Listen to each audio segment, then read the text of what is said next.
Well, it's okay to go maskless again in all the parks. That's going to be pretty exciting for everybody. Also, we've got the Starcruiser is just days away from taking flight. We'll talk about that. We're also going to give you our pitches for IPs we think should be in the parks tonight on ParksCenter.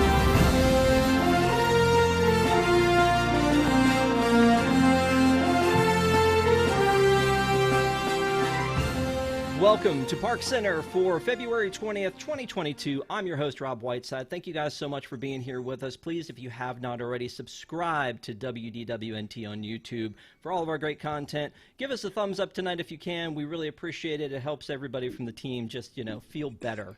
Tonight is a great panel. I have with us Shannon. How are you? Hey, howdy, hey.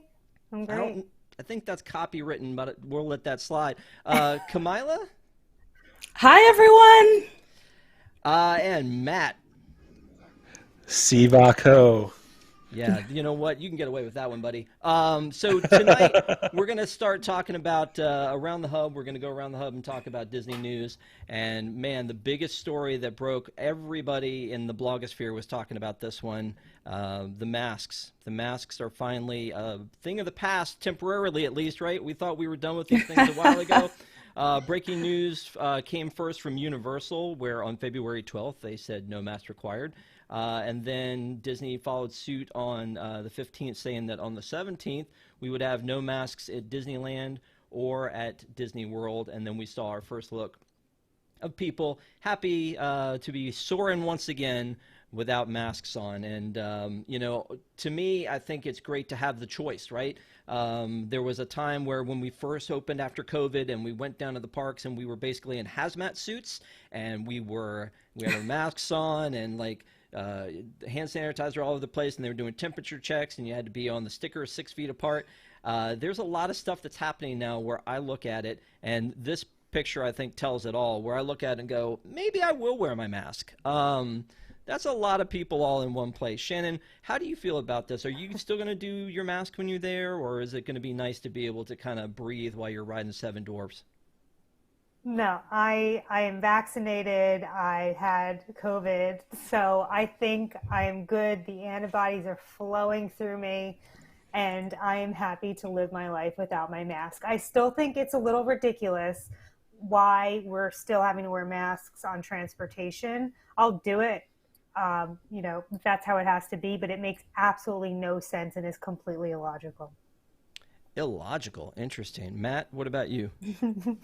You were just there. Yeah, yeah, I was just there. I would agree. I think having the choice is very important.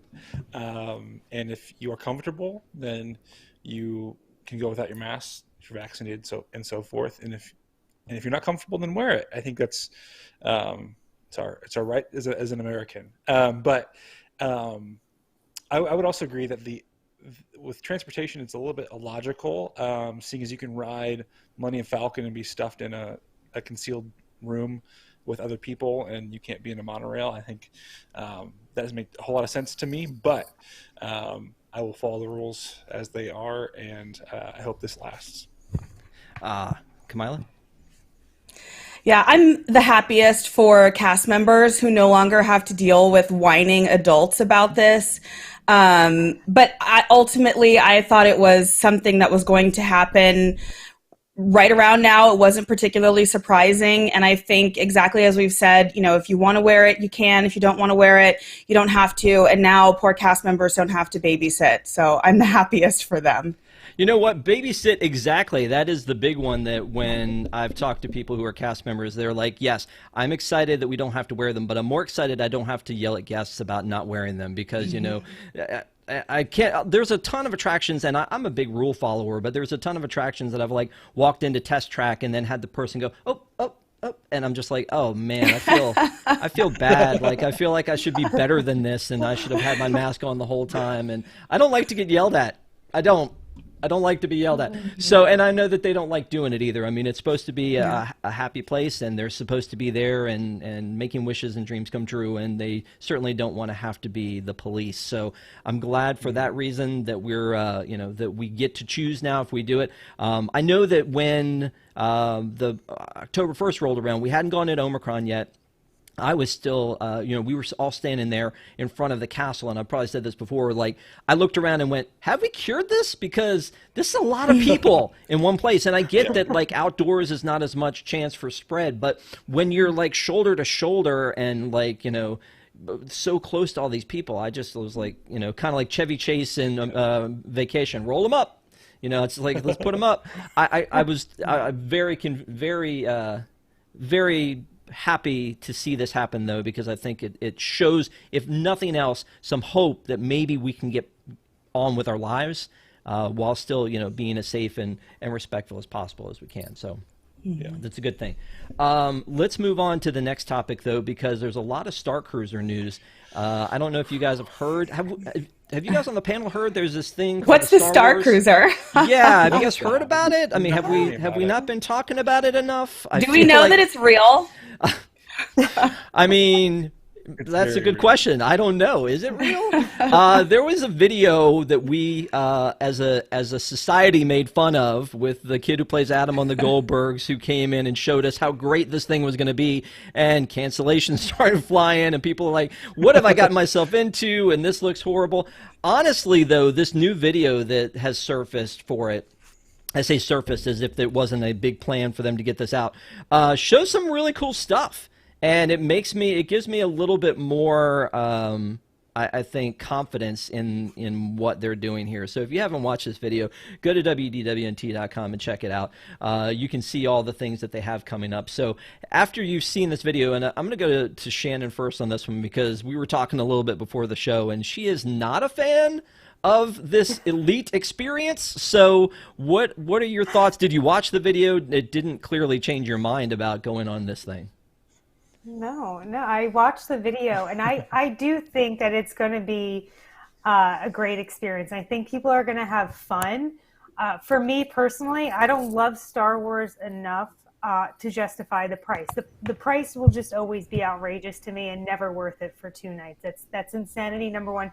Number two, I don't want to play games for 48 hours. I sometimes like my space, and I don't need to be pretending like I'm an alien. I'm okay, doing one thing, and then I have my free time. I do feel like you need to get everything done to make your money worthwhile.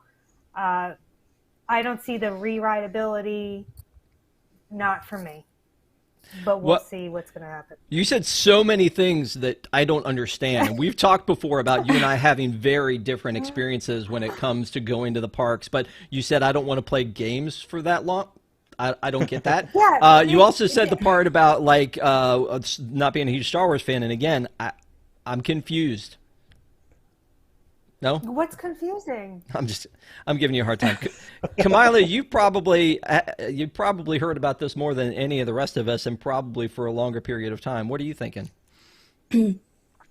It's interesting. I feel like a lot of the people that I've talked to about it, people who are thinking of booking it, a lot of it, like everyone seems to have kind of a wait and see attitude. I think nobody wants to pull the trigger on, booking or paying before they kind of know more. And I think before some of those first few reviews come in. So this really is a big week for Disney. And you really can't stress enough.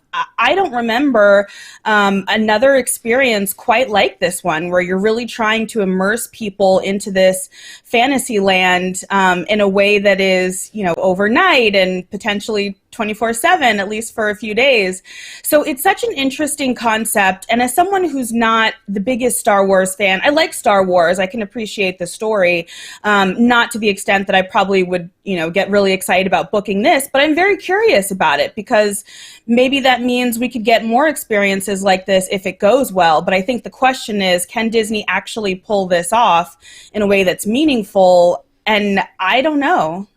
At the end of this show, we're going to pitch an IP that needs an attraction. But let me ask you, Kamila, you said if this experience works, what's the one that would get you? A Disney IP. I don't want to hear Harry Potter. What's a Disney IP? I was going to say Harry Potter. No. I hate to say it. No. It's got to be a Disney one. Which Disney one would get you there?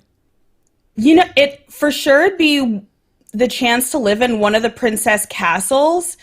I feel like Beauty and the Beast is the first one that came to mind. Gotcha. Okay.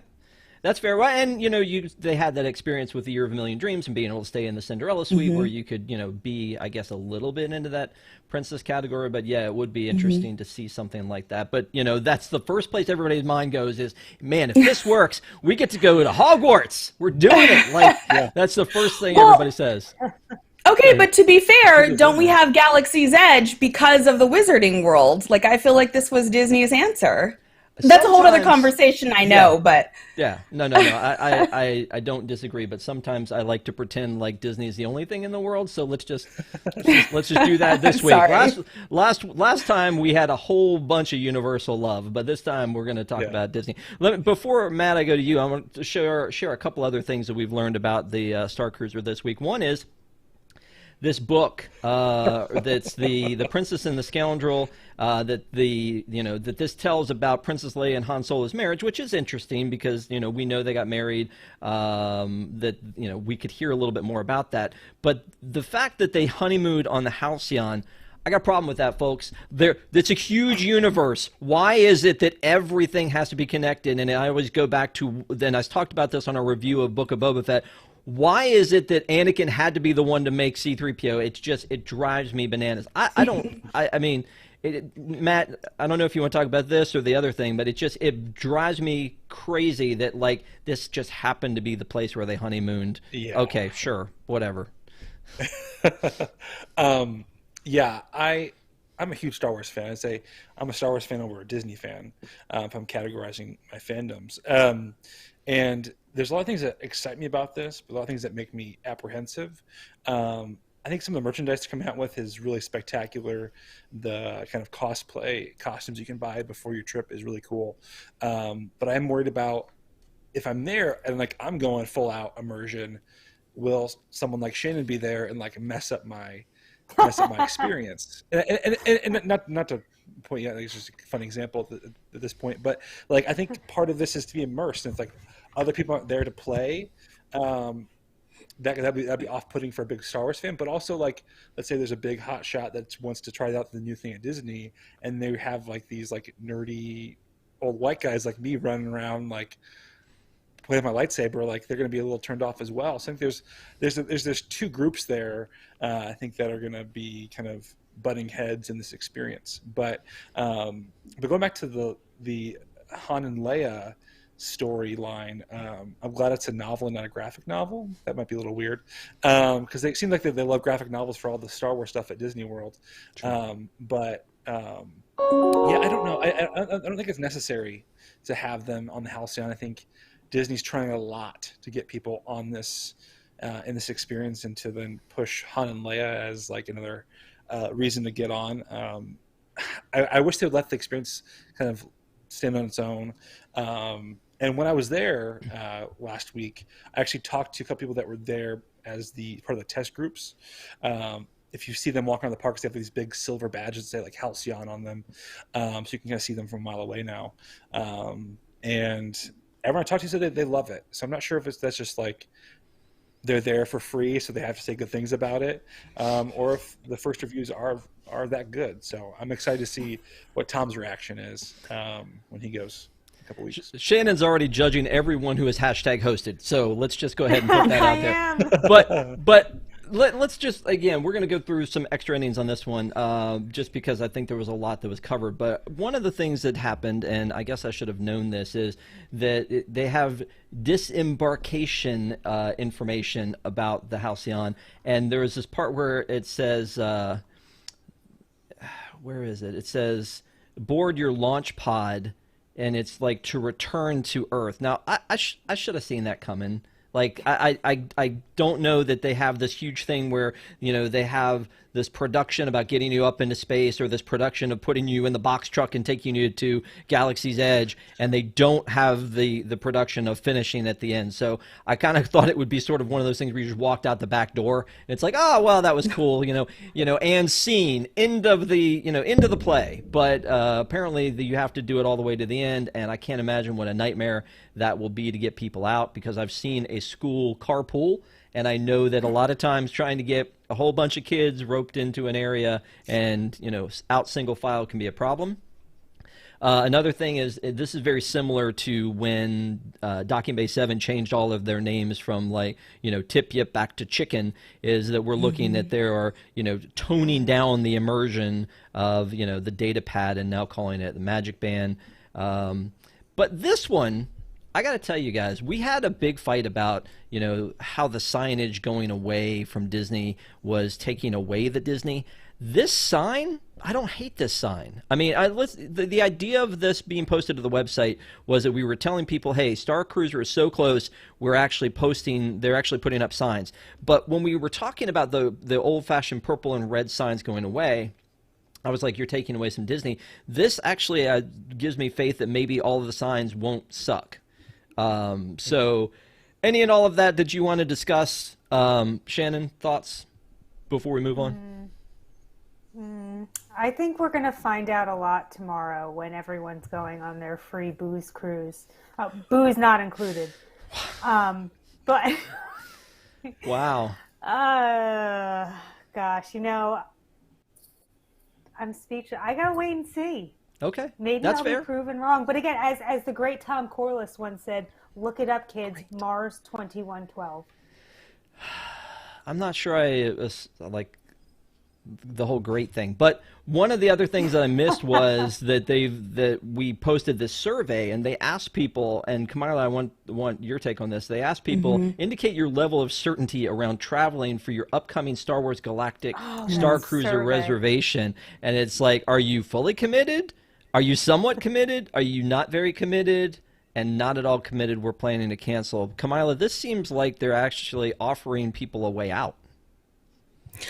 Well, I feel like they're really trying to get a sense of what people are actually thinking and what they're most likely to do. I mean, they're going to be able to see, how many people book and then, later cancel. And they're going to be able to see if those cancellations come in waves, maybe due to, whatever new piece of news they put out there about the Galactic Starcruiser.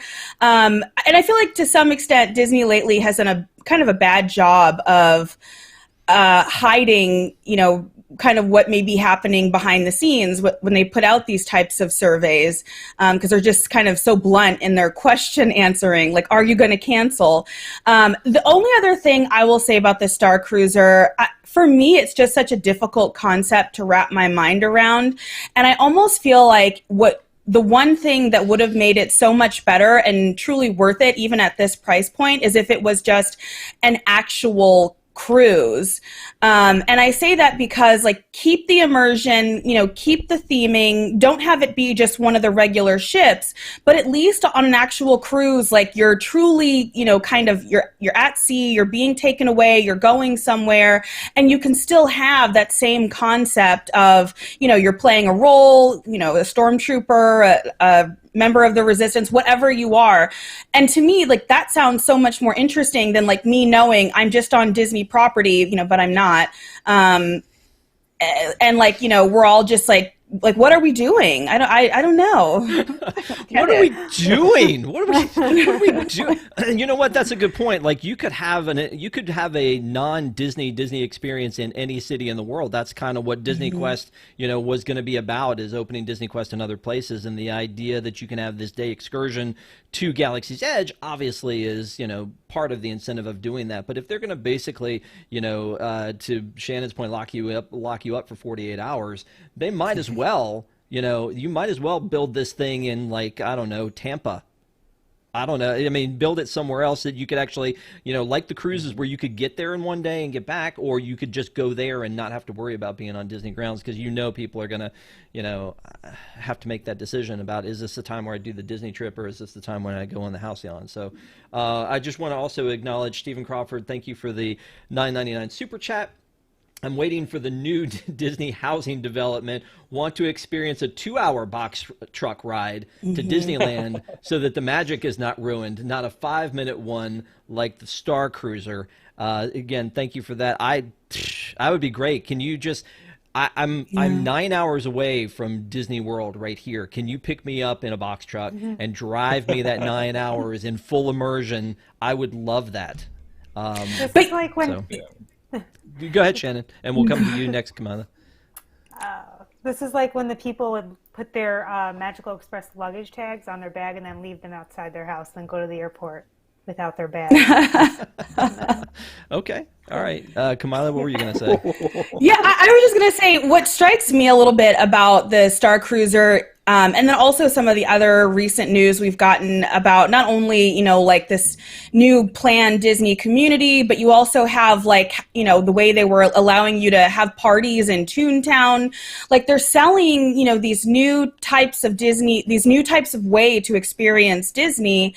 And there's something that feels a little off about all of it to me. Like it's just a little, I guess it just comes off as like more ways to try to make money, but not really in like a truly authentic, you know, Disney way. It just feels like, hey, we know people love the brand. We know people love this IP.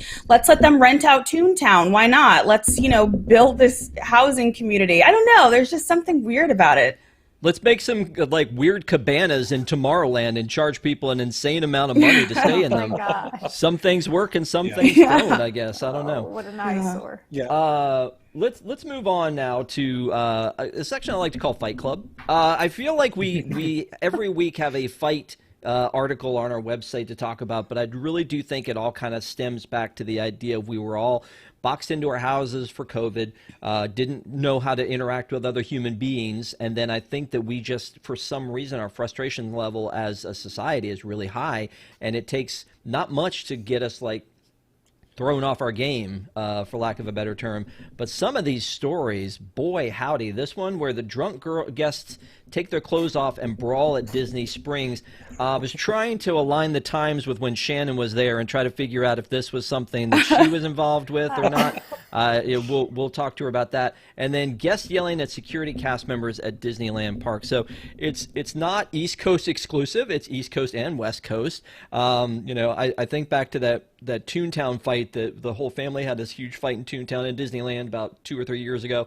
And that was an isolated incident, it seems like. But now there's ferry fights and people like tussling at the land, and it just seems like there's so many of them. So, Shannon, where were you when all this was going on? Do you have an alibi?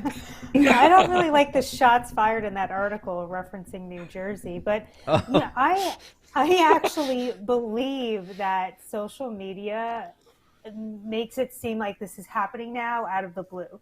And I remember when I was a child, we can remember the Mulan parade at Hollywood Studios, and across from Sid's, the corner, we were watching the parade, and there was a gentleman who was trying to make it across the parade route, but the cast members would not let him, and he was screaming at them because he had to make his flight, and we got it all on our home video. But like, things happened. The point is I'm making, things happened, and I think now everyone just takes a phone out. When I was at Galaxy's Edge 2 weeks ago, there was a woman on her ECV parked outside of Rise of Resistance, and she had her arms out and she was hanging over the side like this with her eyes like closed, and people were taking a video of her, and I said, have we checked to make sure this woman was okay before we just take a video of her and post it on social media? I went to go get a cast member, and then all of a sudden she woke up. Apparently she was napping. Matt, did you cause any fights when you went down this past time? I didn't, but not this time. Not this time. I missed out. But I think Shannon's right. I think there's always been this tension between not only guests and cast members, but like other guests, because there is and the social media has something to do with it as well, that you are expected, and if you didn't have a good time at Disney, you did it wrong. And if you're stressed at Disney, you're not doing it properly.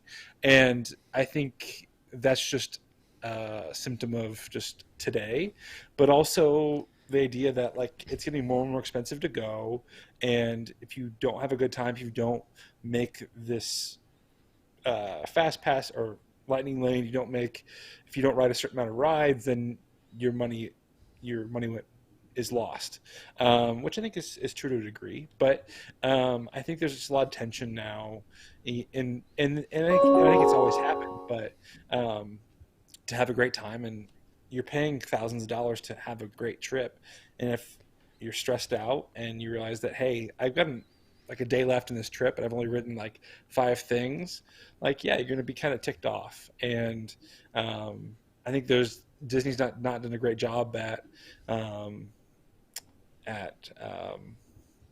keeping expectations high. There's the level of service. Now, I think cast members do as great a job as they can, but if management is supporting them and allowing guests to have a great experience, then that can cause some issues.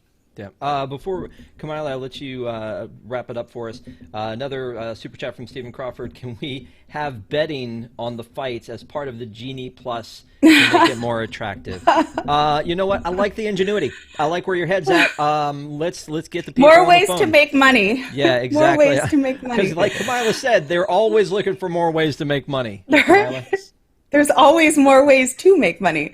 No, I completely agree with Shannon and also Matt. You know, the thing that strikes me is the worst fights I ever remember seeing, and I don't even necessarily mean like physical fights, which is mostly what we're talking about here, but like just couples screaming at each other in restaurants. That was all pre-COVID that I can remember. And so I absolutely think, you know, this was happening even, you know, before we were locked in our houses for a little while. But I certainly think, you know, as people are getting back out to some extent, I'm sure, you know, people are struggling to remember their manners while they are in public. But I do also think Matt has a really good point that, you know, going to Disney, especially Disney World, although I would argue in many ways Disneyland is just as complicated to navigate these days, but the rules are always changing. There's all these things you have to do beyond just figuring out when you want to go, where you want to stay. You know, you've got to get reservations, you've got to figure out dining, what's even open, what's not open, and it is extremely expensive, particularly, you know, for like what the room type you're getting in many cases. And I think we see a lot of situations where people are, you know, they want their kids or their family to have this experience, whether or not it's truly a comfortable time for them to go, it's truly in the budget. And so I think all of these tensions just mount when you actually get there, because now you feel the pressure to, you know, do what you paid for. And it's extremely stressful. Plus you're tired. Plus the weather in Florida is awful. I'm sorry. And so all of these things just combine. And I think people are, you know, they're tired, they're stressed, and they fight.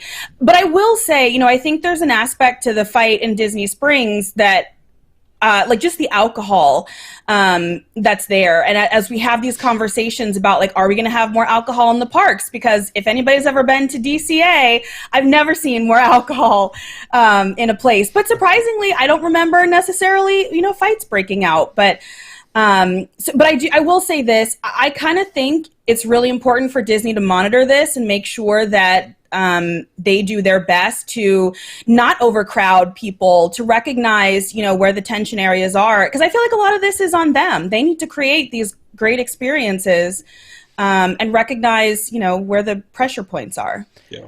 I need to go back to something you just said, though, because you were like, it's stressful, the weather's horrible, you just get irritated, it's expensive. Come to Kamila for all of your planning needs for your vacation. It's a horrible thing. It's true. Well, no, but it really is. No, truly, like at the Vacationeer, like there are amazing agents who will help you every step of the way, and we really do a lot of the work, and we get tired and stressed because we have to deal with Disney. So I totally get it, but it really is a lot, and Disney has to make it better for all of us. No, that's a good point. That, I mean, and again, if you can go to a travel agent and have them take out some of your stress, that's a good thing. One quick thing also, Chief Leaf, thank you for the $5 super chat. You know I'm always trying to support the right side. I think he's making a white side joke. That's fine. We'll take it. Thank you for the support. We always appreciate it. I always get the Killers, Mr. Brightside. People are singing that with my last name, so that's always fun. Yeah. Well, you want to say something before we move on, Matt? Yeah, I just want to make a point. So when I was there, and I noticed that there is definitely a big discrepancy now between like those in the know and those not in the know, in terms of like you seem like a mild like you need like a bachelor's degree in Disney to really operate things properly. And I noticed there's a lot of tension, even like the standby lines, is like people being annoyed that like people going through the lightning lane queues and things like that, because they did like. Then they would go to the cast members at the lightning lane checkpoint and be like, "Hey, I thought I did this," and they didn't do it properly. So like there's tension there too. And I also noticed that there's a tension now between like, I think there's definitely like there's always been kind of like a class system where like there's definitely the really wealthy people that are there versus kind of like the middle class. And I've gone to Disney at least once in the past like 5-6 years. And this past trip I went on, I noticed an exorbitant amount of VIP tour groups. And I'm not sure if it's just because it's the season, like February is a little bit less expensive to do a tour group. But while I was standing in line for Slinky Dog Dash, I saw at least like 5 to 7 VIP groups go through. Yeah, seven. Yes, 7. Thanks. But I was shocked. Like, and I've gone in like February, or I've gone in July and October. I've only maybe seen like 1 or 2 in my whole trip. But I'm not sure if people are now just paying more to do certain experiences, and I'm not sure if there's any data on like there are an uptick of VIP tours. But I saw so many, not only just at studios, but Magic Kingdom and Epcot. I feel like every 5 minutes I was seeing a new tour group. And again, noticed people in these lines, seeing that cast member walking like 5 to 6 people up to the front of the line. I noticed some angry faces. So I think there's that as well. Well, that's a good point. Like all of the things that we've added in with the park pass system and the park hopping is held off to a certain time, and virtual queues when they were a thing, and now the paid fast pass versus the free. There are enough reasons to be angry, I think, when it comes down to it, and it may be that's why more people are doing tour group, like the VIP group. Maybe like July is Brazilian tour group season, and February is VIP tour group season. Maybe that's how that works. I don't know. All the rich people are coming out in February. Yeah, I guess. Because the weather is tolerant. There you go. Exactly. So let's move on to this, because this is a big topic for me, and I know you guys will probably like, I don't really care too much about this, but there is this story on the website, and all we have is a picture of the yacht club, so it's whatever. But interactive TVs coming soon to the Disney Yacht and Beach Club resorts. This seems to me something that should have happened a decade ago. The idea with streaming services being what they are, you don't know the MacGyver-like aspect of what I do when I go to a Disney hotel to bring my HDMI cable, and maybe it's a Chromecast or maybe it's my laptop, and hook it in so that I can go in and be able to stream and watch whatever I want to watch when I go. Sometimes I just give up and watch channel I think it's like 15 or 18, which is just the Mickey Mouse cartoons, but the most of the time I'm trying to find a way to be able to watch streaming on a TV, and you would think Disney would have done this again years ago when they put this together, because it's got other things too, that things I've seen in other hotels, again 15 years ago in a Vegas hotel, where it'll have your room information on your screen. Hey, go figure. I mean, Kamila, maybe you can speak to this a little better. Like, why do you think it took so long for something like this to happen at a place as big as Disney? I mean, it's a good question. I feel like Disney, particularly when it has come to their hotels, they make updates as they feel like they truly need to. I don't feel like it's a place where, they lead with updates or refurbishments. I feel like it kind of is, one of the last things to come. And I think that's why sometimes people complain about the rooms the way they do, and, just being surprised at some of the features that they see that aren't updated. But I think this is exciting news. I'll be curious to know, like, if there's something extra they're going to add in, or if there's a way that they're going to make this really enhance, the stay somehow more than what we already see in the Disney resorts. But I think it's good news. At least it's coming now. The question is, how long will it take to get to all the resorts? Coming 2030 to a Disney hotel, to the All-Star Sports, probably. I'm going to probably butcher this name, but we got another super chat. Is it Swansea Searcher?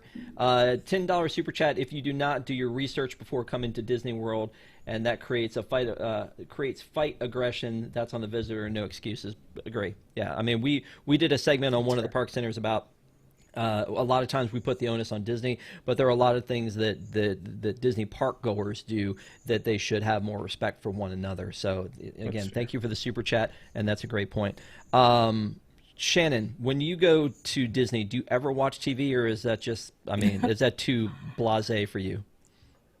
Yeah. Well, I used to hang out with my girl Stacy until she got laid off, but I keep resort TV on a loop 24/7.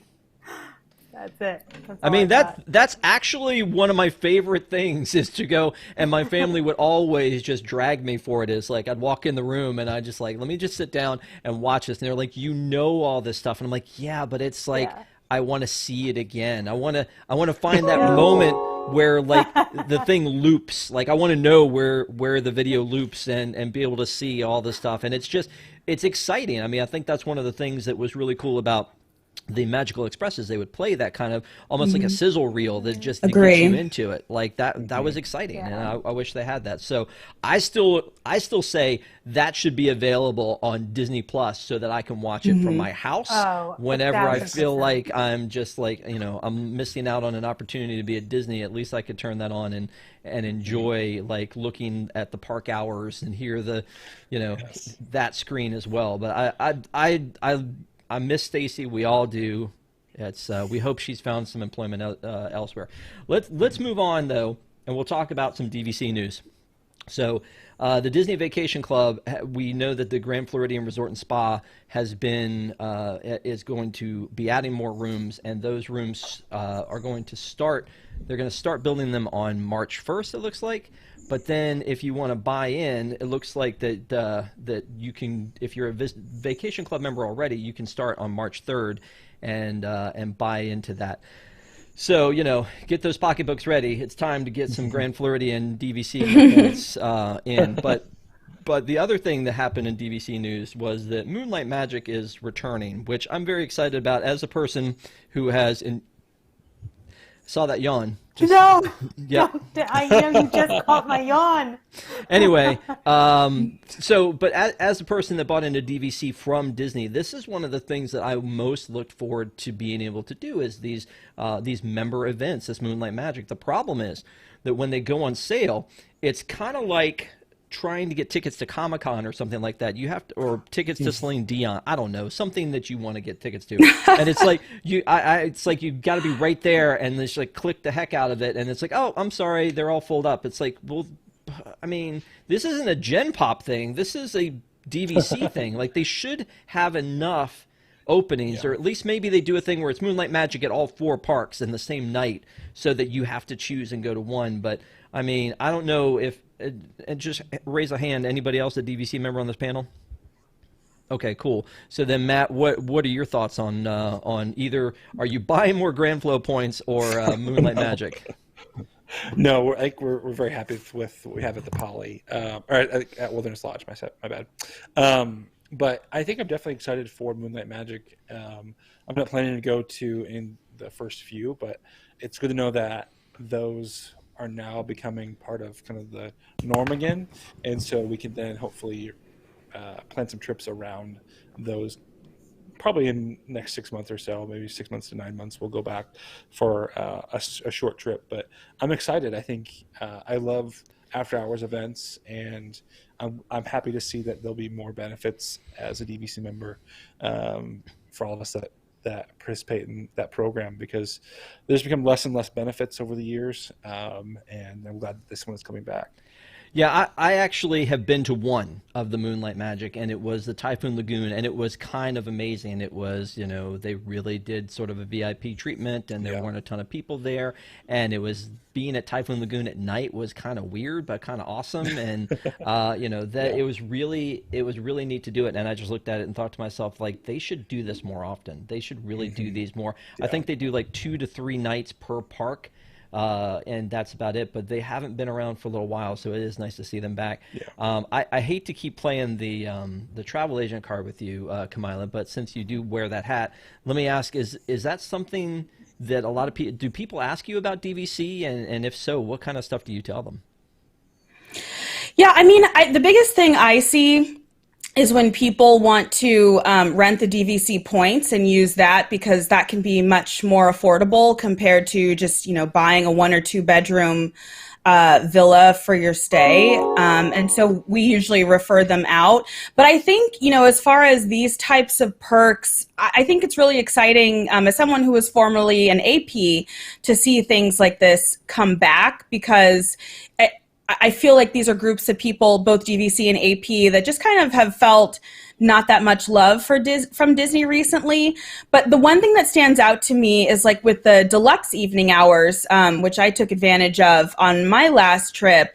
It's kind of surprising how sometimes like you base your whole day around them, and then it actually comes around and it's like exhausting, or the parks feel weirdly empty. I don't know. So to me, like just having been to some of those types of like evening events that are like not the ticketed, but it can be a weird type of feeling. I don't know. That's true. It does have a weird vibe to it, doesn't it? I did go to like an annual pass holder night at the Magic Kingdom in 2019, I think, and there was just a different sort of vibe to the night. I'm not really sure why, but yeah, no, I agree. I still, though, I feel like I want to get every perk I possibly have coming to me available as a DVC member, and so for this, it's like I want to do that. And the other thing is, it almost always lands on a time when I can't go.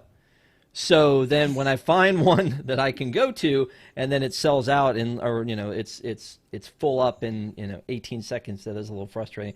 But I do want to ask before we move on, Shannon, as someone who likes the finer things in life, what do you think of these rooms? And will you start to find a way to get into these Grand Floridian rooms, or do you think they look basic? No, I think they look stunning, and I would love to have stay there, but it's not on my top of my list. Gotcha. Okay, that's fair.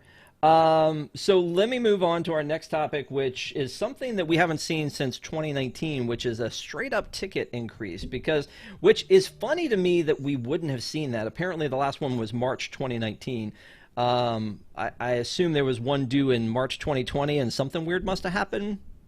Anybody? Nobody knows what happened? What? Weird. Yeah, so there was something that's supposed to happen, but ticket price increase on multi-day and park hopper and more. So you can see that on our website we have it laid out as to what the prices are. It's not a huge increase, but I think any increase can be painful, especially if you're a family of 4. So you take that number and this one ticket goes up. I'm looking at like 7 days were $492, now $511 for the cheap side of it. You go, oh, okay, well that's like what, it's like $9-10. It's not the end of the world, but at the same time, times 4, and then it's just one more thing that you're paying more for. It doesn't look like a horrible increase. At the same time, the things that are available to us in 2022 are not still as cool as what was available to us in 2019, because the lines are longer. There is no more free fast pass. The parks are more crowded. It takes you more time to get things done. You can't get a Figment Spork. I mean, there are a lot of issues trying to get around. Just watching Shannon's face the whole time.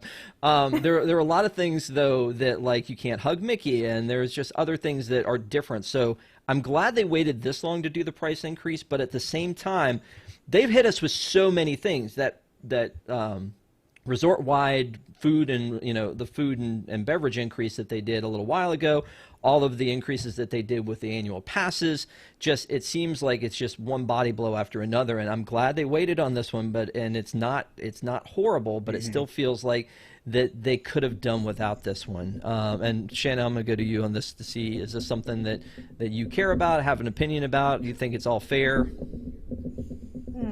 Well, I've said this in the past, but what I think is going to start to happen, at least I know for me with my husband, I'm an AP, my husband is not. And in the past, I would just buy however many days we're going to be there, park hopper, and we could just do whatever we want. Now the prices are so outrageous for even just one trip for the tickets alone that I have started to become more strategic in what days we're going to be going to the parks and not going to the parks, and only buying like 3 days versus 5 days, because I know he doesn't really care about the parks that much, and it saves us an extra couple $100. So I could see people especially larger families, doing more of that work to save, a couple $100 to $1,000 for a family of 4 or more. Yeah. Before we go any further, thank you, Rosita, for the $50 super chat. She says, "I really like the show. Need to keep my super chat queen status." Well, you are the queen. Alani keeps trying to get me to be DVC, but I'm not seeing the advantage of that anymore. Most people that are thinking of getting out of it. You know what? Just to go back to the DVC thing, and I think we need to have a DVC show very soon. I know that the original Pressing Issues had a DVC show. I think it's time to come back to that, and we'll have one coming up very soon and talk about DVC for people who really want to have more information about it. I saw somebody in the chat said, what is DVC, Disney Vacation Club? I remember early on when I found out about it, I was like, oh, it's a timeshare. And then I was working at the Disney store, and they turned around and said, no, it's vacation ownership. So, but there was a point where I wish I'd bought in early. I know that our friend Jason Diffendahl bought in early for Old Key West, and probably gets a lot of value out of it. I bought in probably the same time as Matt because I also have Poly. But when I bought in, I was weighing the cost, and then at the time for a family of 4 with having to have like 3 sleeping spaces, we were pretty much doing deluxe every time. And when you take how long you get DVC for and the fact that you can get a deluxe for X amount, it really was a money saver over time. The problems, though, are trying to get a room when you want one. And, again, some of the benefits that kind of come and go. So, again, we'll have that conversation later. But, Rosita, very kind as always. Thank you for the super chat. We appreciate you. Let's finish out this price increase thing. Kamila, do you have thoughts? I mean, I just feel like, unfortunately, with how much demand there is out there for the Disney parks, Disney is going to be able to continue to have these increases and probably not see much of an impact. I mean, if you look at the parks now, I feel like hotel prices are so high, but there are plenty of days throughout this month and next month that there's literally nothing available. So people are just saying, okay, that's just what it costs to go to Disney, even if they're surprised by it. And so, unfortunately, I feel like they're going to be able to continue with these increases, and there's, not that much of a penalty. And even if, some people say, this is just unaffordable or I can't buy it the same way, I don't know that in Disney's mind that's necessarily a bad thing, right? I mean, it'll allow, there's a lot of people who want to go, and so they have to kind of manage through that. And I think some of the behavioral economics of it, it kind of maybe is intended to work that way a little bit. Are you talking about supply and demand? A little bit. Yeah. I do work in finance. Yeah, no, I understand. So let's move on real quick to this survey because I have thoughts on this. So there was a survey that our folks found that was about Enchantment. It says, rate your overall experience with Disney Enchantment, the fireworks show at the Magic Kingdom, if you're not familiar, compared to your overall experience with Happily Ever After. Would you say that Enchantment was better, about the same, or worse? Now, stop making that face over there. I have thoughts on this first before we move on, is that I would say, for me, that a lot of our people on the blog associated with WDW&T and our YouTube shows think, and I've heard this word so much, that Enchantment is garbage. Like, they've literally used the word garbage. And I will say to you that this is not garbage. This is not a thing that is horrible. But if you are putting this in front of me, this survey, I still have a very, very serious thought about it, but I want to hear from the rest of you guys first. And Matt, you were just down there. Have you had a chance to experience Enchantment in person?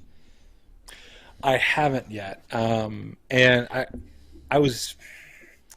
Those of you who have heard me talk on the show before, I have a very deep and emotional connection to Happily Ever After. And so anything that comes after it, I would say is hot garbage. But but I've watched Enchantment. I've watched a lot of the recordings on YouTube and things like that from our site, but also from other sites, just kind of see different perspectives, different places in the park. And it's fine. I think there's some really good songs in Enchantment. They're kind of earworms to me. I enjoy them. But as an entire show, a nighttime show, I think it just misses the mark compared to Happily Ever After. and that's a whole nother discussion. But if I had the survey in front of me, I would say Enchantment is hot garbage. Just to hope that Disney would hear me out and bring Happily Ever After back, because I feel like Happily had too short of a run. It deserved a longer run than it did. But Enchantment is serviceable, and I hope it goes away after the 50th. But it's fine. That's such a sexy term. Enchantment is serviceable. Yeah. Would you agree to that, Shannon? I have a question. Who thought this survey was necessary in this day? Honestly, have they never gone on Twitter or Facebook? Yeah.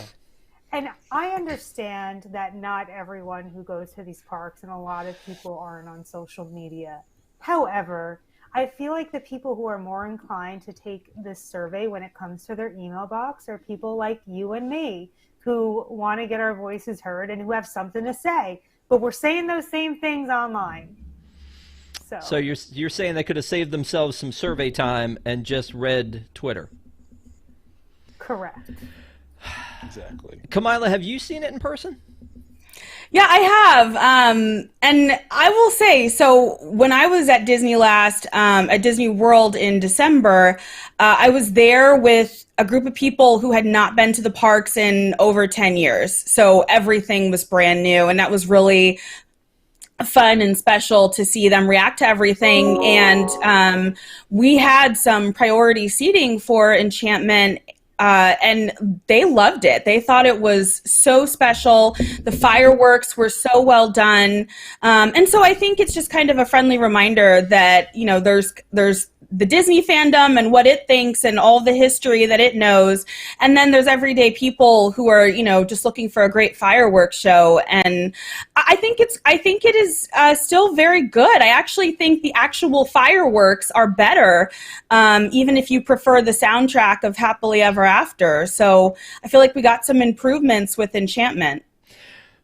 Literally something I've never heard anybody say is I think we've got some improvements on Enchantment. And I love that you have that kind of optimism about it, because, again, for me, I think I'm in the middle.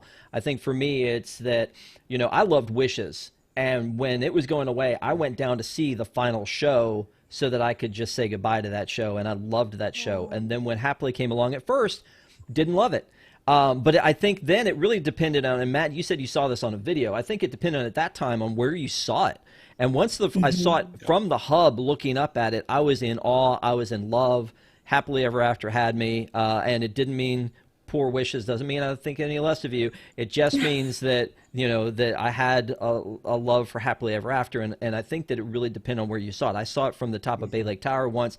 It was all right. But, I mean, when you see it with those projections, that's really what made the difference. So, Enchantment, I agree with you. Like, did you tap them on the shoulder, Kamila, and go, hey, by the way, I know you think you like this, but you don't, because apparently it's hot garbage. So hopefully you don't. Speaking of hot garbage, your internet connection, Matt, is hot garbage. No, well, what I will say is, and I honestly, I haven't really heard anyone mention Harmonious in a little while, but that was, like, far and away all of our favorite. Like, we kind of went from, like, you know, I'm not really that interested in the fireworks show, to, like, once it started, we kind of just ended up finding a place that ended up being like a really good viewing area. And it was a day that just wasn't really that crowded in Epcot. And I mean, that was, I feel like, one of the highlights of the entire trip for all of us. So, you know, I think everybody has their different tastes. A lot of Disney fans love, you know, whatever they love, and they want that to never change. And I just feel like, you know, that's not realistic. Yeah, that's true. And for some things, they change, and we're nostalgic for the old. And for me, though, I'm at the point where with Happily, I still think it was a better show. But maybe I will grow to love Enchantment. But to me, I would have said that it's a worse experience, even though I am pro open mind. Let's take a look at it. Let's see, let's give it some time. I don't think it's garbage. And that's the thing I said, literally was standing next to Tom the night of Enchantment. And I looked at him, I said, he was like, oh, it's bad. And I was like, it's not bad. It's just not Happily. That's my thing. It's not a bad show. It's just not Happily. And I don't know how you make it any better than that. But one more thing. Well, Go ahead, Matt, and then Kamila, and then we'll move on. Yeah. Well, and to Kamila's point, minute ago, I think the fireworks are great. I think that is true, and the projections on Main Street are amazing. But for me, it's the soundtrack. I think that soundtrack is really where it falls short. There's a lot of spirit and soul and emotion missing from that soundtrack. Like I said, I think the song Enchantment is good, and it's on my playlist of Disney songs I listen to. But the rest of the show lacks. But I think there's elements that are really great. I would agree with that. All right, come on. Yeah, and the only other thing I was going to say is I feel like I get a little suspect sometimes with Disney fans because they hate everything until they no longer do. And I remember like Kite Tails, we were dooming it to fail, and then all of a sudden everyone's like, oh my God, that's so cute. I love it. It's so fun. So, Yeah. it's a credibility issue a little bit. No, it's true. Saying. It's true. I've heard somebody say something good about Harmonious and then say something bad about it and then say something good about it. So it is whatever. But I do think, again, for me, happily, I miss it, and I'm not sure I would ever see that it will ever come back. I think I need to see Enchantment more though to really feel like where I stand with that one. But most people who see it for the first time, like you said, will love it. So let's move on to talk about Tron. Tron is a roller coaster that was announced in 2017, almost 5 years later, and we are just really excited when we see the coaster cars coming down the road.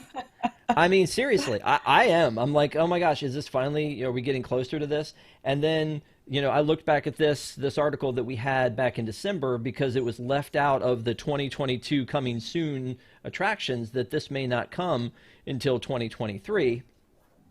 But now we're seeing all this hard work happen to get these canopies covered, and it's starting to sort of like, it gets a little exciting because it's starting to look like, like the concept art, which I think is at the bottom of this article. There it is. So there's the concept art, which I thought this would be us walking around by now. And I know COVID happened and et cetera, but COVID happened and the parks are closed for a couple months. And man, you could have built this thing with nobody around. And, but that also means the train has been shut down. And so while I get excited about the fact that this is updating and, we're getting, the coverings put on it, there's still holes of dirt. It looks like it could be a long time away, and I've joked that if they can get it done before the 18 months are over, they can still say, see, I told you it would be here for the 50th anniversary. Shannon, I'm going to throw this one to you. What are your thoughts? Are you crying like I am, or you really just don't care? Just wake me up when it opens. How many times has this been a topic? You know what I'm saying? Yeah. How many articles can we read about Tron updates? It's boring. I want the train back. I'm very excited for the attraction. I think it's going to be a whole lot of fun, but at this point, I'm going to retire before it opens. So. Well, and somebody said in chat earlier, like Epic Universe is going to open before Tron does, but that's Can't rule it out. That's very possible. But I'm excited about this. But Matt, do you think that there's a possibility, because we've seen them do this with other attractions, that they're dragging their feet on this because they don't have anything else coming after it, pretty much? I think that's exactly what it is, because it's been comical because we watched on News Tonight. They're talking about like the building of each park, and like this roller coaster, this singular roller coaster, is taking longer to build than I think all of the Disney parks, separately, obviously.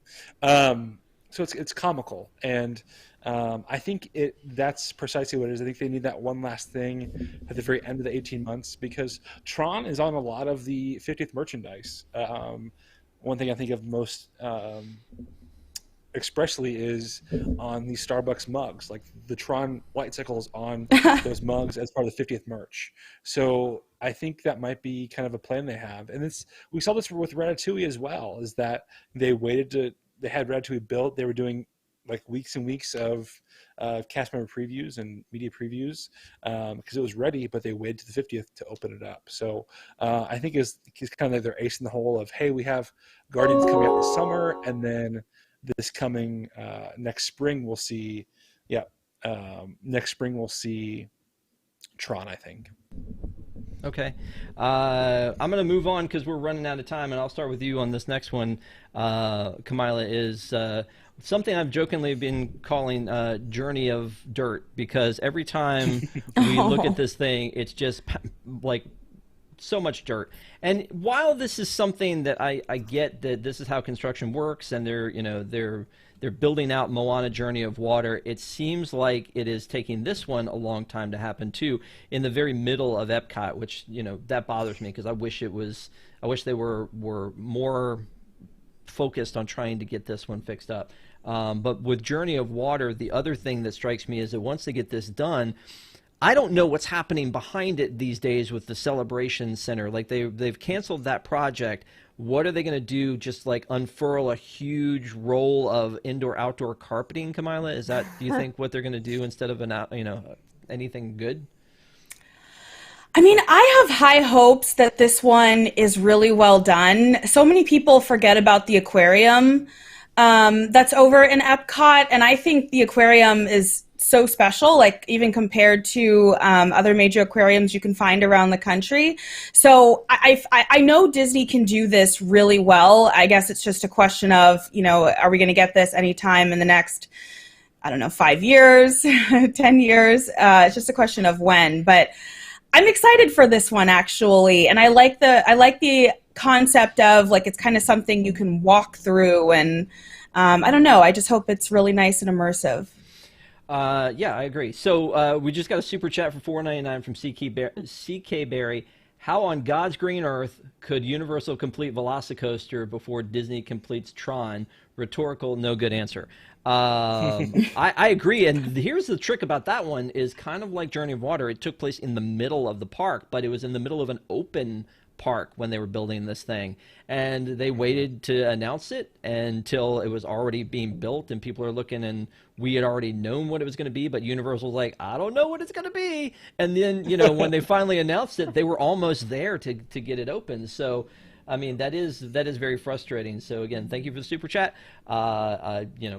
Just construction in general, that's why I feel like they've maybe it's a no-brainer. Maybe everybody understands this but me. But it seems like that everything's being slowed down because they know they have nothing else coming. And they probably, pre-COVID, probably had a lot of projects that either Bob Iger wanted to get out on the floor before he moved on, or because they kind of maybe overdid it, and now this is their way to kind of pull back on it. But there were so many projects that were announced at D23 Expo that have disappeared.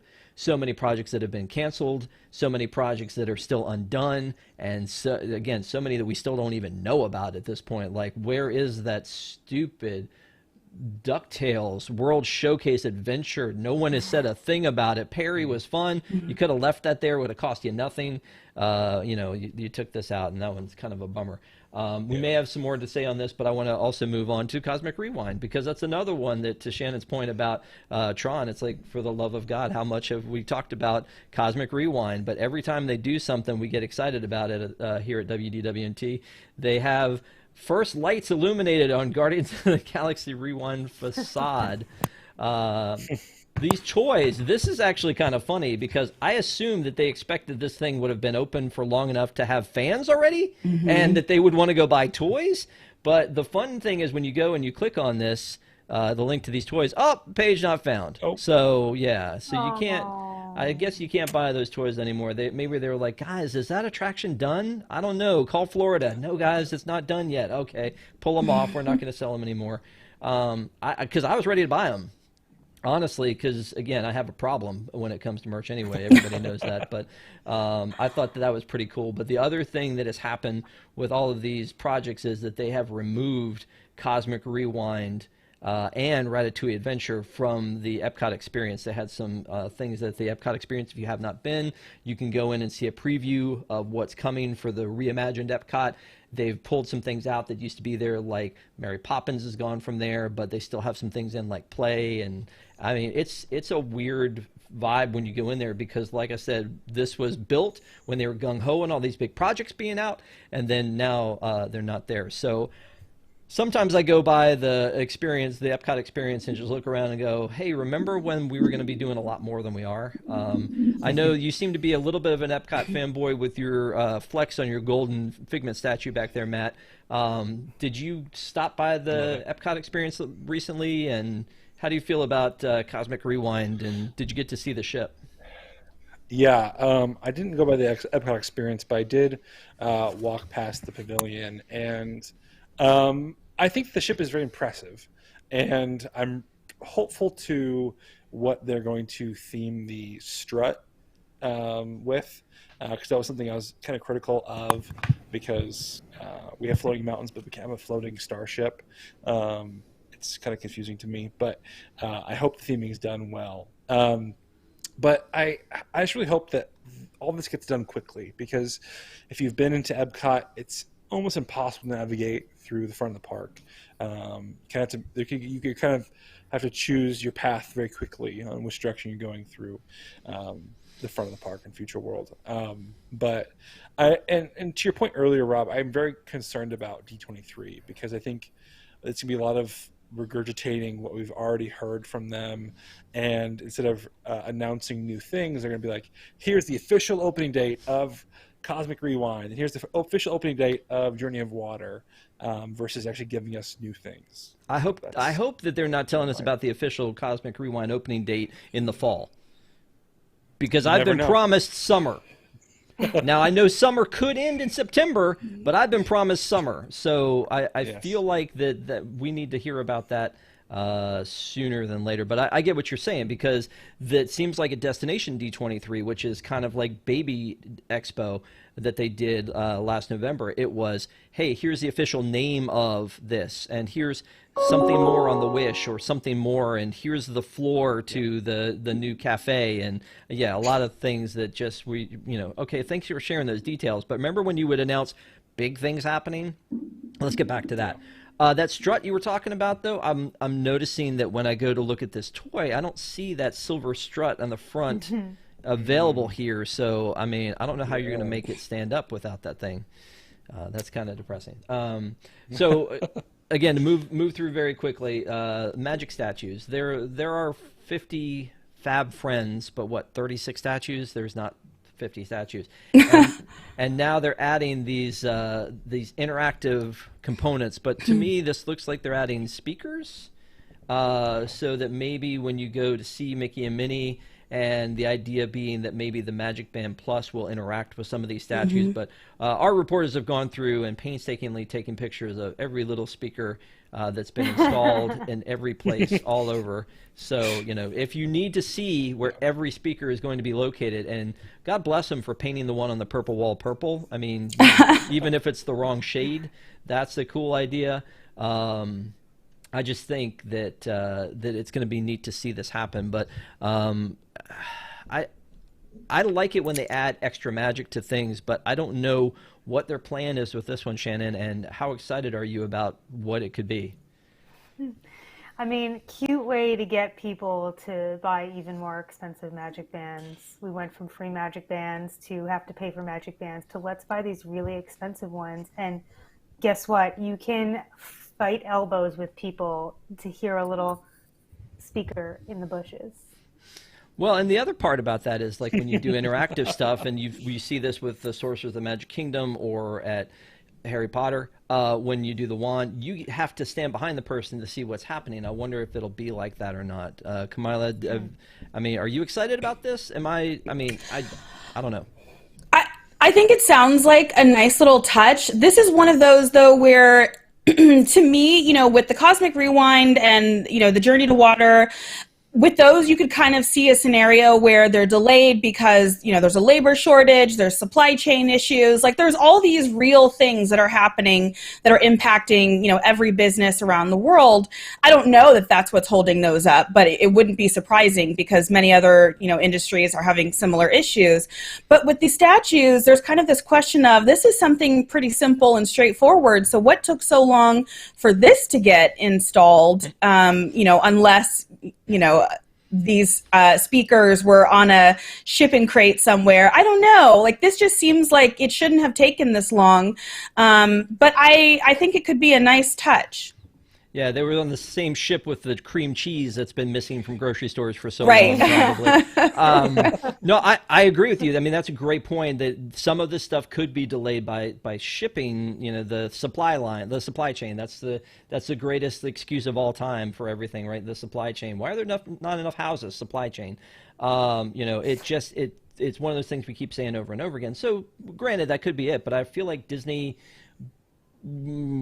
the amount of years, 5 years to do that roller coaster from the time they announced it to the time that, and it won't be open in July. So I kind of can't forgive them for supply chain unless that's the literally slowest boat to China ever. But I agree with you too, is why couldn't they have gotten this done? But the one thing that's disturbing to me when I look at this is these are our Fab 50, right? These are the 50 things that mean the most to us as Disney World parks people, even if they're trying to tell me that Edna Mode is what means the most to me at Disney World, that's whatever. But when I look at the care that they've taken with this particular statue and the photo that we've taken, it's just sad. I don't know what Matt. That's a travesty. When you were there, why did you not clean this or call attention to it from a cast member? I thought about it, but I think I was trespassed maybe. But no, I absolutely adore these statues. I think it's one of the greatest things they've done in this celebration, a la Figment behind me. Make more of these, Disney. But I just don't think the interactivity is necessary, as maybe sacrilegious as that is. I just see it as another queue that we will have to jump into, like flash our Magic Band Plus to get it to sing to us or something, or maybe they'll get Stitch to spit at us, maybe. But I think it's just another element that if it's just like a bunch of speakers, I enjoy the ambiance already and the background music. I don't think I need Stitch yelling at me or something. Can you imagine though in the hub where they've got all of those statues in the hub? The cacophony of noises as Minnie's yelling one thing, but Daisy's yelling something on the other, and here come Chip and why? If that's what this is, I don't know. I don't know what the gag is, but as long as it makes it worth the $90 I may have to pay for this Magic Band Plus, then really it's all worth it, isn't it? No. Okay, so we're way behind, and a lot of the stuff was because we skipped last week because of the Super Bowl, because we didn't want to take their viewership down by running ParksCenter against them and making them look foolish. So that was one of the things that we did. But the Rams won, just so you know, if you were in a bubble and didn't get to see that the Rams won. I think that the game was all right. The halftime show I thought was great, and then the commercials were pretty good. Way to be current with bringing in back Dr. Evil. But when you go back in and you look at the fact that they get to go to Disney World or Disneyland, and they went to Disneyland, and Cooper Kupp got to hang out with Earth's Mightiest Heroes, that's kind of a cool thing. I want this to be my life, where I get to go and they clear the park out basically and let me just take pictures up close and personal with these characters that have been behind crates and in 500 feet distance from everybody else. Let's break the rules a little bit. That's kind of cool that he got to do that. Good for him. And then they had this big parade with Matt Stafford and Aaron Donald as well, which, again, I've never been to one of these. This looks pretty exciting. But I would go if it was for my new Washington Commanders. I don't know what they're doing there, but the rest of it, I'm looking at going, this is neat. I wish I could have been there that day. So I'm sure a lot of Rams fans, especially with it happening in LA, got to see that. So good for them. But the one last thing I want to talk about is, from this list today is Toontown. We got, speaking of just randomly giving us a closing date, we have a closing date for the reimagining of Toontown in California at Disneyland, and it's going to be March 8th. At the end of the day, they will be closing Toontown, and they will be reimagining it and opening it up with some reimagined things happening. I love the word reimagine. That just basically means, hey, we're changing it. And you're a little bit closer to the West Coast for parks. How do you feel about all this, Kamila? Because this probably means more to you than anybody else on the panel. I feel like it needs it. I really do. At the very least, Toontown has needed a paint job for some time. And I hope they take this time to really do something. I actually don't think this will be a huge impact on Disneyland because Toontown is kind of cornered back there and you kind of have to, on purpose, make your way over there. And honestly, the most time I've ever spent over there is when I was trying to catch the train from that stop. So, but like even in speaking to people, like even people that have, young kids that maybe used to be like a great spot for them to run around and that kind of a thing, most people are pretty much agreeing that I've talked to that it's well past due for a makeover. Well, and I know that I don't know, Shannon, if you've ever been out there, but I assume that you're a huge Gadget fan and you're going to be very upset if they retheme this coaster to anything other than Gadget. I'm good. Wow. Okay, cool. Thoughts on the remake in general, or you don't really care? Don't really care. All right, Matt, opinions? As someone who hasn't gone to Disneyland yet, but look to hopefully the next year or a couple years from now, I think it's a fine thing. I have no attachment to the current Toontown. I think we're going to see some hopefully interesting things. I think Disneyland does a good job for what I've seen so far over the years of kind of respecting history but also adding some nice touches. And I think this is the best place to have, especially Mickey and Minnie's Runaway Railway. It makes sense there. But I don't really have a whole lot of attachment to anything that's currently there, unfortunately. Yeah, I think there are people, though, that grew up with Toontown, and I know that in Florida we had Mickey's Toontown Fair that was Mickey's Starland, that was Mickey's Birthday Land, and now is basically Storybook Circus. So I think it changed so much over the years that we didn't really have a chance to get that attachment, that Toontown has basically been the same forever, and I agree with you, Shannon, that I mean, to me, I love the idea of it because it still exists, as opposed to the one on the East Coast doesn't exist anymore. So at least I can go see it somewhere. And then Kamila, paint job, yeah, what the heck? Like, I mean, it sits in the highest part of the park, so it gets the sun beating down on it for the longest period of time, and it's supposed to be the most vibrant Seuss Landing. So it really is one of those where I feel like that it's needed to be, overhauled in some way, and so I'm looking forward to it. The problem that I have is that this concept art makes it look like they're minimizing what's there, and the whimsical and the fun is what I love about that. And so if they're taking that out to make more like open space and make it feel more like the hub at the Magic Kingdom, I'm a little bit saddened by that. But I do think that there's probably not a kid out there who knows who the heck Gadget is.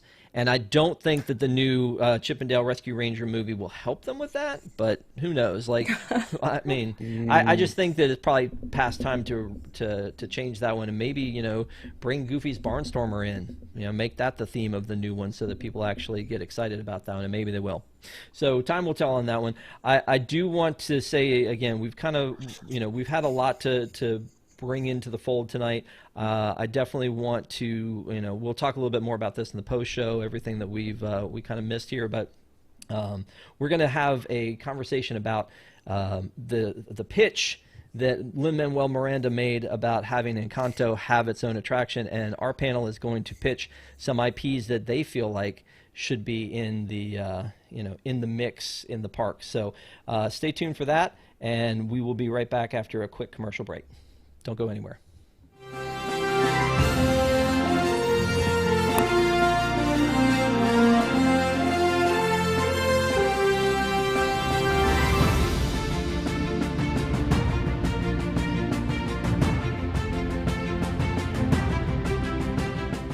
Welcome to Deep in the Plus. Each week, join host Rob Whiteside and a panel of Disney superfans as they take a different movie or TV show from the Disney Plus catalog, tell you its history, details, give their review, and let you know if it's worth your time. Current shows, classic movies, and everything in between. Watch Deep in the Plus live Tuesday nights at 9 Eastern for new episodes. Or catch Deep in the Plus anytime on YouTube at unplanneddowntime.com.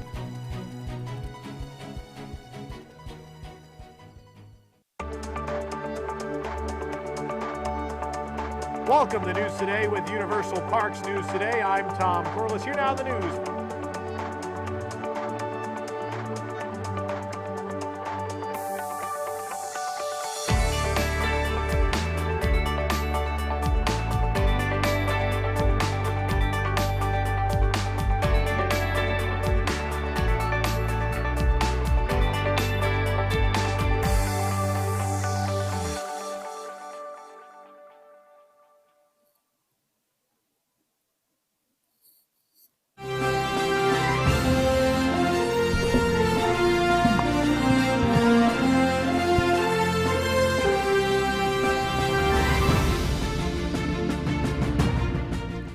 Welcome back to ParksCenter, and again, if you have not joined us before, thank you for coming and spending your Sunday night with us. Please make sure to give us a like, as it helps people to find the show, and don't forget to subscribe to WDWNT for this and other great content.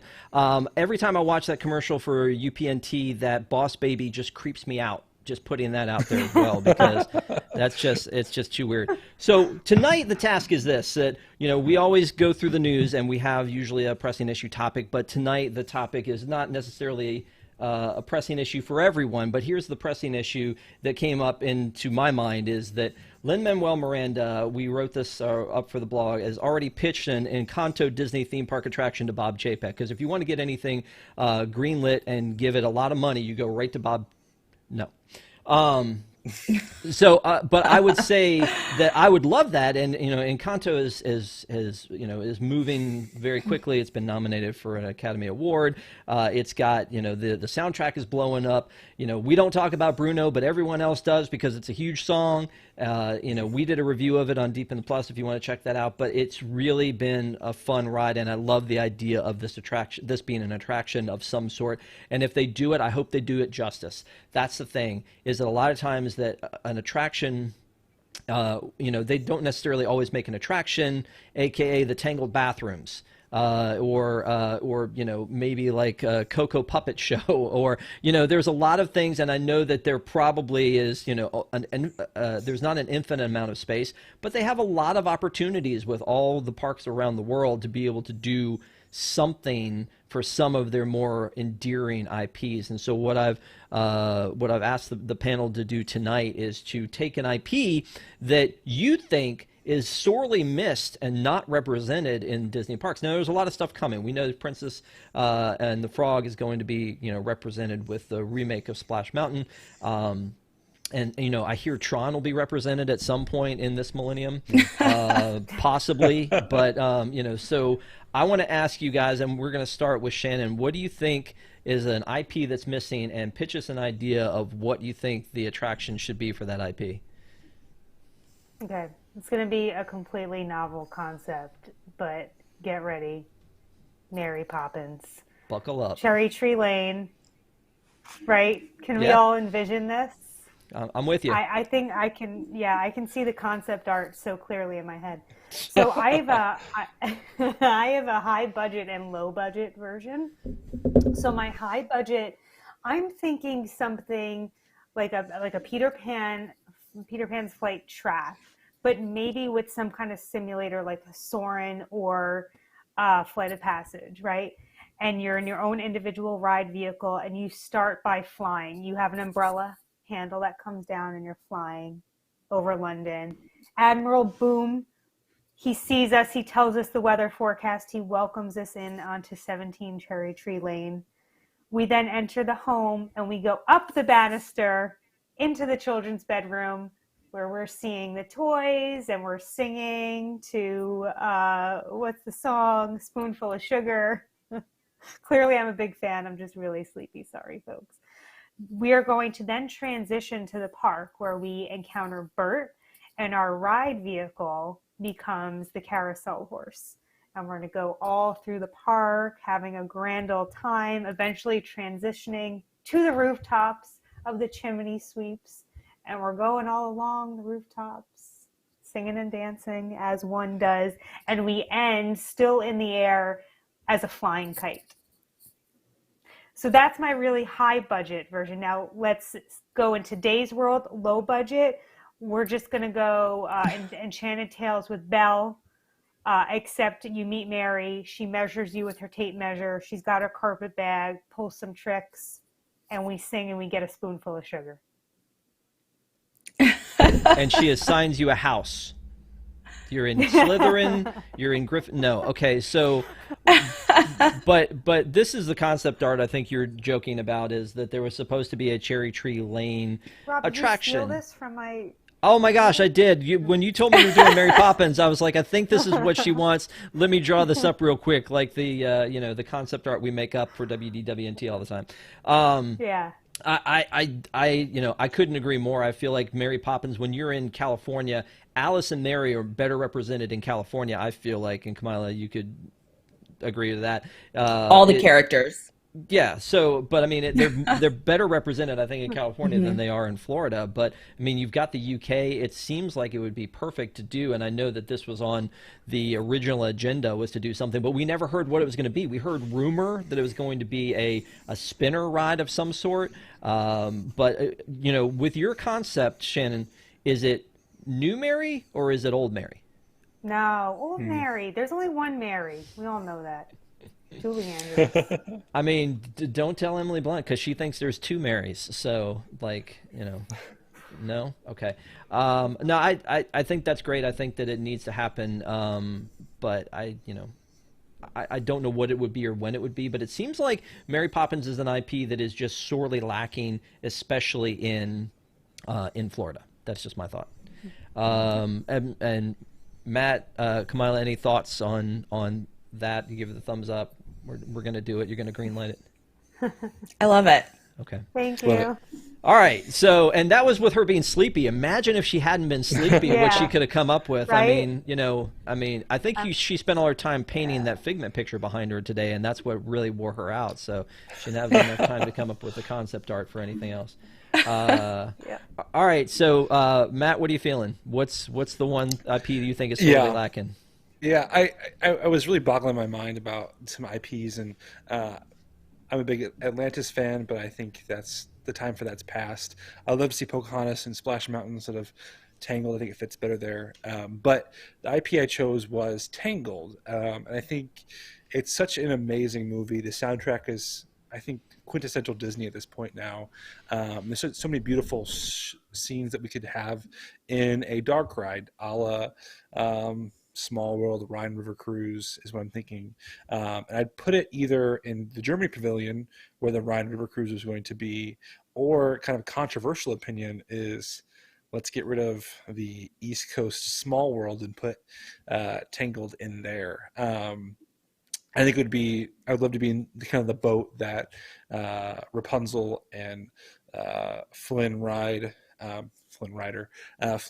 through on that lake in the movie, but you'd be going through all the different show scenes, starting in the tower and going all the way through Rapunzel's journey to the end of the movie, going through the Snuggly Duckling, seeing the lanterns and all that. I think it'd be such a beautiful ride. And I would also like to see kind of Pascal kind of scattered and kind of be like an Easter egg throughout the ride, similar to kind of how Shandu is in Sinbad's storybook voyage in Tokyo. But yeah, that's my thought. Is I'd like to see Tangled actually get a full-on attraction versus just some poopers. So very much like the Fantasy Springs that they're working on in Tokyo is what you're looking for. I guess that's true. Yeah. Yeah. So, but you want that to come here because you feel like we need that. Yeah, I know that we had a joke about Punzel's poopers, I think is what they called it. It was going to be like, that there just isn't that representation here. But I hope that this opens up in Fantasy Springs and is just amazing, and they do, I mean, they're looking at a whole land, right? And so it feels like they should do something like that here, because we again, for the 100th episode of Deep in the Plus, we did a review of Tangled. I thought that was great. Did you ever do, Matt, the hidden Pascals around the bathrooms? I've searched for a few of them, but I haven't like actually gone in there and spent a good amount of time. What are you wasting your time on, man? This is priority one. You should be doing this every time you go. I'm always walking to Haunted Mansion when I'm walking through there. Facts. You got to stop, recharge your phone, try to touch a lantern. I mean, do yourself a favor, spend some time in these bathrooms. And maybe if you did, they'd go, oh, he loves these bathrooms so much, we should do a whole land dedicated to Rapunzel. No, I think they're great bathrooms. Don't get me wrong. I think that's some of the best bathrooms in property. But Can we quote you on that? yeah, Okay, cool. definitely can. I'll be there for the March Madness for that. Yeah, for sure. So let me just throw out, because again, this was something before. Actually, let's hear Camila's, because I'm digging this one. She told me ahead of time what it was going to be. I'm sorry I did not have the time to make up the art. I spent most of my time on Shannon's concept art, so I didn't have the time to do that. But what's the one that you had in mind? It's rude. It's so rude. Sorry. Okay. So here is my pitch, and I am on a true mission to make World Showcase great again. I really feel like it has so much potential. And so when I thought about, who are our great classic Disney friends that could help really show off the potential of World Showcase, I immediately thought of my girl Marie and her two brothers from the Aristocats. I am a cat person. I have 2 cats. I foster cats. And so the Aristocats is a movie that I just spent my whole life watching. And anybody who has cats knows they like to be up high because they like to be higher than you. And also, cats think they are the most important people in the world. So my pitch for a ride is to have kind of this people mover type of ride, but going around World Showcase. And you start out with kind of like the dark section of People Mover, but you have the music of like everybody wants to be a cat, like just to get everybody in the mood. And then you have like Marie and Toulouse like talking. And what they'll do is as you go around the World Showcase, they'll stop at each pavilion and talk about like what's there and why, the Americans think they're great, but of course cats are better. And so like that'll be the theme as you go through and you're up high, and they'll highlight like what's special about each pavilion, food you can try there, maybe a ride, if you're like in Norway, but then, everybody wants to be a cat as you're like going on to the next place. Cause of course it's all about cats and we're just living in their world. And anybody who has a cat will know this. You win, and here's why. You're the only one that committed with song. I mean, like, you didn't just say it, you meant it. And so, I mean, here. Fantastic. True fan. Yeah, True exactly. And we'll start in France. I forgot to mention that. We'll start in France, of course. But we'll go around the whole World Showcase, maybe even, because the thing about Epcot is like there's so many things that people like forget. Like it bothers me that so many people don't even realize the aquarium is there. So, they'll stop at kind of all the little key places, giving you a tour of Epcot. But of course, it's all about the cats. Well, I will say that you awakened and summoned our good friend Neko, who said, I'm in with Camila. I heard Marie, and there's probably like she was probably not even watching the show, and you said Marie, and she was like, "Boom, there, I'm there." Yeah, the one that I brought up, and again, deep in the plus, we talked about Cruella for our 101st review. See what we did there, but there are so many 101 Dalmatian properties with the original 101 Dalmatians animated, the live-action 101 with Glenn Close, the 102 with Glenn Close, the 101 Dalmatians 2 Scamp's Adventure, which again I don't get why they would call one of them 102 and the other one 101 Part 2. And then also there were 2 TV shows, 101 Dalmatian Street and then the 101 Dalmatians. And then Cruella, and it feels like that's a lot of IP not to be represented in the parks, and not to downplay the cat thing, because, equal opportunity, but I feel like that there should have been, and it kind of ties in with what Matt was talking about with like the kind of like the hide and seek thing with Pascal in a dark ride is having all 101 Dalmatians somehow represented in a dark ride like that. It seems like it would have been easy to do. I mean, how many like animatronics would have just been the dog going like this? I mean, like, you know, I'd be down for that. Or just even like something still like a Winnie the Pooh attraction. But it seems like as many dog lovers, and again, no offense to the cat lovers, but as many dog lovers as there are, there should be something like that around, because the thing that the Aristocats and 101 Dalmatians have in common too is you don't really see a lot of them in the parks at all. But you know, it's something that everybody kind of knows, and there's a lot of merch, but there's not a lot of like representation of them in the park. So I agree. I think that all of those are things that we need to do. There should be more Muppets. There's not enough Muppets. I wish they had done Jim Henson's original concept of the Great Muppet Movie Ride. I think that would have been something that would have been very lasting, more so than even the movie ride, just because of the Muppets and how great they are. Because Muppet Vision 3D has lasted through a lot, and I just always have my fingers crossed that this isn't the time when it gets killed off, because it's nice to at least have one here, even if there isn't one on the West Coast. But I mean, you know, Pixar, especially when John Lasseter was in, they had no problem like changing everything to a Pixar, you know, whatever. Like these enduring Disney IP, like Mary Poppins, like the Aristocats and Tangled, and they don't have really good representation. But you know, Cars has an entire land.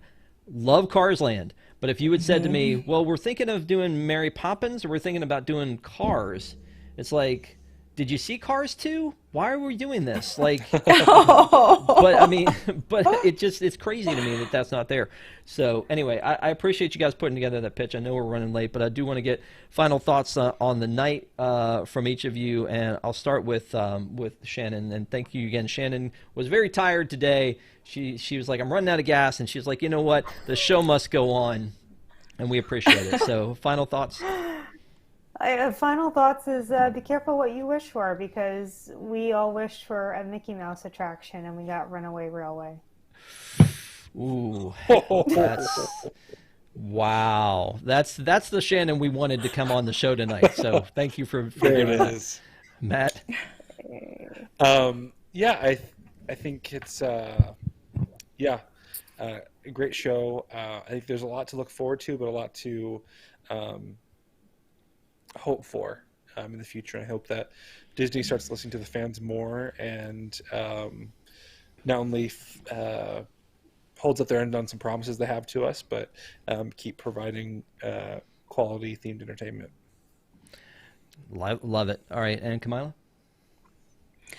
You know, I just wanted to go on the record now that I am a Tomorrowland stan, because I feel like once Tron, you know, in 5 to 10 years does actually open, everyone is going to be like, you know, obsessed with Tomorrowland, and I have always been obsessed with Tomorrowland. But I will say, I just feel like watch that land. I feel like really exciting things are happening there, and you know, one day down the road, Tron will open, and then I think also I feel like I've seen some rumors about what could happen with like Stitch's Great Escape, and you know what they'll do with that space, and I just feel like it already has so much, and it's just continuing to get better, and I'm excited about it.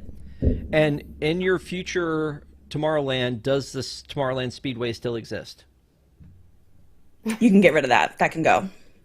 Oh. Is that hot garbage? Totally forgot about that. Is that hot garbage? Forgot about that. A little bit. A little bit. Okay. Or get better cars. Better cars. I mean, you're building Tron right there. There should be Tron-related vehicles somehow put there, but you know, maybe they'll surprise us with that. But they don't tend to do that these days at all. So, I want to Tesla. Yeah, I want to say thank you to everyone for being on the panel. I appreciate it. And we do have a WIGS post show coming up for you. So the WIGS are our WDWNT Interglobe Society. We love our WIGS. Thank you guys for being members. If you want to learn how to become part of that, you can go to patreon.com/WDWNT to learn more. And we do post shows, and we have special things for our WIGS all the time. So again, thank you for being WIGS members. We'll have a post show right after this. Again, last plea, if you haven't given us a like, or if you haven't subscribed to WDWNT, please do that. And then also just a selfish plea for Tuesday night, Deep in the Plus, we're going to be doing Princess and the Frog. Myself and Eric Wolf will be doing a review of that one. would love it if you would tune in for that. Last week we did a wrap-up of Book of Boba Fett, so if you have already watched it and you're not worried about the spoilers, watch that, because our good friend from WDWNT's News Tonight, Nicholas Cicero, sat in with us. It was a very rare thing. We were very excited to have Nick on with us, so please make sure to stop by wdwnt.tv or unplannedDowntime.com to check that out. And then finally, carouselproducts.com. I'm wearing this Space Angel shirt. We did a Sunny Eclipse shirt and a Space Angel shirt. You can go to carouselproducts.com and get those and many other things. So thank you guys for being on. Thank you guys for watching. I hope you guys had a great time. I always enjoy hanging out with you guys. So if we don't talk to you again this week, I hope you have a great, safe week, and we will see you guys again next week, next Sunday night, 8 p.m. for ParksCenter. Have a good one. Bye, everyone. Good night, everyone.